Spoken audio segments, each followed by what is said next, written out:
حضرت بلال حبشی رضی اللہ عنہ یہ سر تاپا عاشق رسول ہستی ہیں۔ اب یہ ایمان لانے، غلامی سے آزادی پانے کے بعد عاشق بے مثال حضرت بلال رضی اللہ عنہ نے اپنی زندگی کے حسین ایام پیارے آقا صلی اللہ علیہ وسلم کی خدمت میں گزارے، اور پھر آپ مدینہ پاک میں یوں بھی حاضر رہے، لیکن ایک آپ کا سفر جو ہے نا وہ ایک بڑا خصوصیت کے ساتھ بیان ہوتا ہے، کیونکہ جب پیارے آقا صلی اللہ علیہ وآلہ وسلم نے وصال ظاہری فرمایا تو حضرت بلال رضی اللہ عنہ ہجر رسول کی تاب نہ لا کر مدینہ منورہ سے ہجرت کر کے ملک شام چلے گئے تھے، اور وہاں آپ نے رہائش اختیار کی۔ کچھ عرصہ گزرنے کے بعد ایک رات خواب میں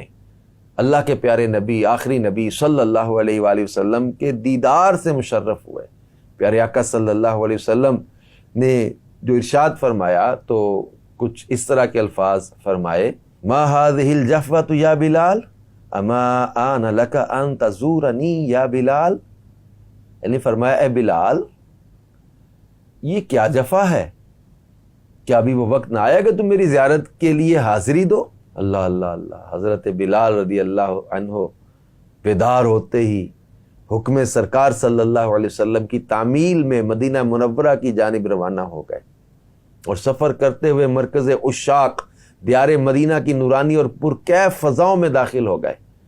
بے تابانہ مدنی سرکار صلی اللہ علیہ وسلم کے مزار پر انوار پر حاضر ہوئے، ضبط کے بندھن ٹوٹ گئے، آنکھوں سے آنسوؤں کا تار بندھ گیا، اور اپنا چہرہ مزار پاک کی مبارک خاک پر مس کرنے لگے۔ حضرت بلال رضی اللہ عنہ اس بے خودی کے عالم میں روتے، اور پیارے آقا صلی اللہ علیہ وسلم کے مزار پر انوار پر حاضر اور مزار پاک کی خاک اپنے چہرے پر مس کرنے لگے۔ اب مدینہ پاک میں حضرت بلال رضی اللہ عنہ کی آمد کی خبر یہ پھیل گئی کہ حضرت بلال مؤذن رسول آ گئے، تو سرکار دو عالم صلی اللہ علیہ وسلم کے پیارے نواسوں حضرت امام حسن اور امام حسین رضی اللہ عنہما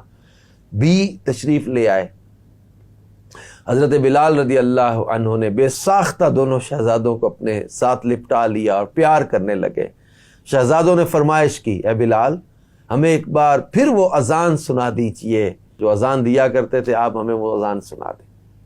اب انکار کی گنجائش کہاں تھی؟ لوگوں نے پہلے عرض کی، لیکن حضرت بلال نے عرض کیا کہ اب میں ہمت نہیں رکھتا۔ جب شہزادوں نے فرمایا تو اب انکار کی گنجائش نہ تھی، چنانچہ حضرت بلال رضی اللہ عنہ مسجد نبوی شریف کی چھت پر اس حصے میں تشریف لے گئے جہاں وہ حضور پاک صلی اللہ علیہ وسلم کی حیات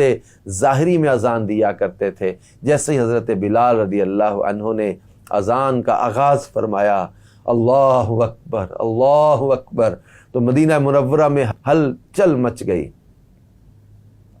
بے قراری بڑھ گئی، لوگ بے تاب ہو گئے۔ اب سوز و گداز کا عالم تھا، آہ و بکا کا شور بپا ہوا، اور اشہد ان لا الہ الا اللہ جب سنا، اب حضرت بلال کی اذان لوگ مدینے کے سنا کرتے تھے، اب جب سنی، جب اشہد ان محمد رسول اللہ صلی اللہ علیہ وسلم ان الفاظ پر پہنچے تو لوگ بے تابانہ ایک دوسرے سے پوچھنے لگے، کیا پیارے آقا صلی اللہ علیہ وسلم مزار پر انوار سے باہر تشریف لے آئے ہیں؟ تو یعنی پیارے آقا صلی اللہ علیہ وسلم کے وصال ظاہری کے بعد کہا جاتا ہے کہ اس دن سے زیادہ کبھی گریہ و زاری نہ ہوئی۔ اتنا لوگوں کو یاد آیا وہ منظر، وہ دور، وہ وقت، وہ پیارے آقا صلی اللہ علیہ وسلم کی یاد۔ تو حضرت بلال رضی اللہ عنہ تا دم حیات سال میں ایک مرتبہ مدینہ منورہ حاضر ہوتے اور اذان دیا کرتے تھے، جاہو جلال دو نہ ہی مال و منال دو۔ امیر علیہ سنت نے یہ تمنا عرض کی بارگاہ رسالت صلی اللہ علیہ وسلم میں کہ آقا جاہو جلال دو نہ ہی مال و منال دو، سوز بلال بس میری جھولی میں ڈال دو۔ اللہ پاک اس سوز کا صدقہ ہمیں بھی سوز و گداز عطا فرمائے۔